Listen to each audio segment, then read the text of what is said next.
السلام عليكم ورحمة الله وبركاته. ده الفيديو التاني من فيديوهات تحدي الخمس دقايق. ازاي تعملي فكرة بلوفر في 5 دقايق، ازاي تعملي غرزة جميلة كده، وازاي تنفذي البلوفر بالشكل ده.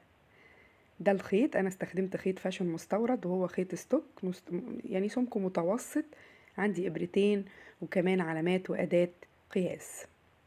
هسحب الخيط كده من جوه الخيط علشان ابدأ بالابرة الكبيرة الاول واعمل سلسلة.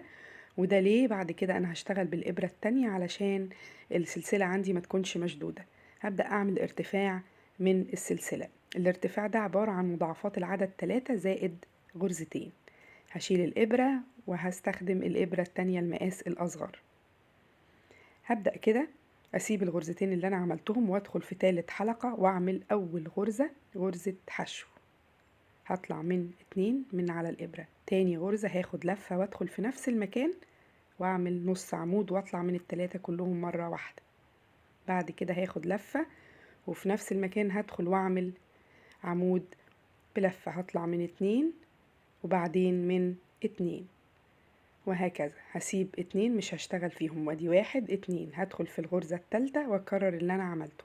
هعمل غرزة حشو وبعد كده هاخد لفة وادخل في نفس المكان واعمل نص عمود وبعدين هاخد لفة وهدخل في نفس المكان واعمل عمود بلفة. هطلع من 2 وبعدين من 2. وده الغرزة بتاعتي هتبقى كلها كده. هسيب 2 1 2 مش هدخل فيهم وادخل في الغرزة التالتة واكرر بنفس الطريقة.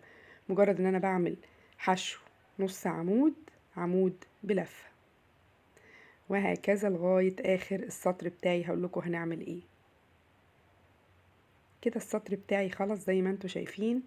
فاضل عندي غرزتين، دي اخر غرزة انا عملتها. هاخد لفة، مش هعمل بقى ولا حشو ولا نص عمود ولا غرزة عمود بلفة. انا هعمل غرزة واحدة وهي نص عمود على طول، ودي اخر غرزة في السطر. هرتفع غرزة سلسلة واحدة واكرر تاني نفس الشغل. اول غرزة في السطر هعمل حشو وبعد كده في نفس المكان هعمل نص عمود وبعدين عمود بلفة.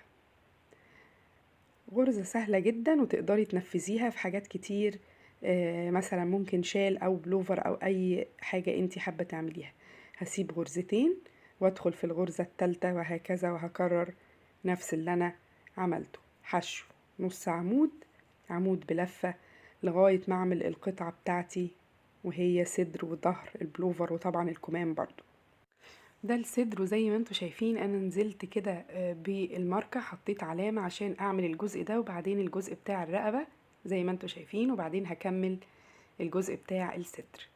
عملت اهو صدر وظهر، وبرضو التفاصيل كلها موجودة في الفيديو اللي هسيبه لكم في اللينك. ده الاستك بتاع الكم. هرتفع بنفس الغرزة واعمل كمين وبعد كده هجمع كل الحاجات دي باستخدام ابرة التنظيف. مجرد ان انا بدخل في حلقتين مع بعض واخيط وبس كده البلوفر عندي هيبقى جاهز عشان اعمل الكمر بتاعه وكمان الرقبة بتاعة البلوفر. التفاصيل كلها ازاي تاخدي المقاس وازاي تقسمي الصدر والرقبة والظهر والكم، ازاي تعملي كل ده موجودة برضو في الفيديو اللي هو هسيب لكم اللينك بتاعه في صندوق الوصف والموجود برضو على القناة. وده التقفيل بتاعي بإبرة التنظيف. لو حابة تقفلي بغرزة الكروشيه برضو، بس أنا حبيت التقفيل ده علشان كان شكله مريح أكتر للغرزة اللي أنا شغالة بيها. هبدأ أثبت كده الخيط في جسم البلوفر عشان أعمل الكمر بتاع البلوفر. برتفع عدد من السلاسل، والعدد ده بيختلف على حسب السن اللي أنا بعمله. يعني لو حد كبير بعمل حوالي 12 أو 10 سلاسل، لو حد صغير بعمل 5 أو 6 وهكذا. بخلص الكمر كله بالطريقة دي، عبارة عن ان انا بشتغل غرزة حشو، والسطر اللي بعد كده هشتغل في الحلقة الخلفية وبثبت الشغل. بصوا كده دي رسمة الغرزة بتاعتي. السطر ده بدخل مرة في منزلقة في اول الشغل او اول السطر، والمنزلقة التانية في اخر السطر وهكذا. ده اهو السطر بتاعي، فانا دخلت في اخره يبقى هدخل في اول السطر الجديد.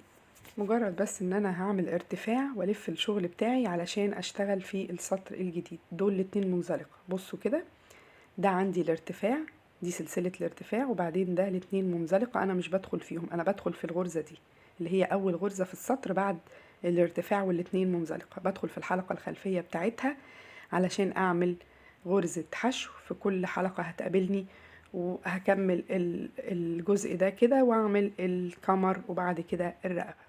وده كده الكمر بعد ما خلص، شكله جميل ما شاء الله. تقدري تعمليه بريد خلفي لو انتي مش بتعرفي تعملي الكمر بالطريقة دي. بصوا كده كل سطر ماشي مع السطر بتاع الرسمة بتاعة البلوفر.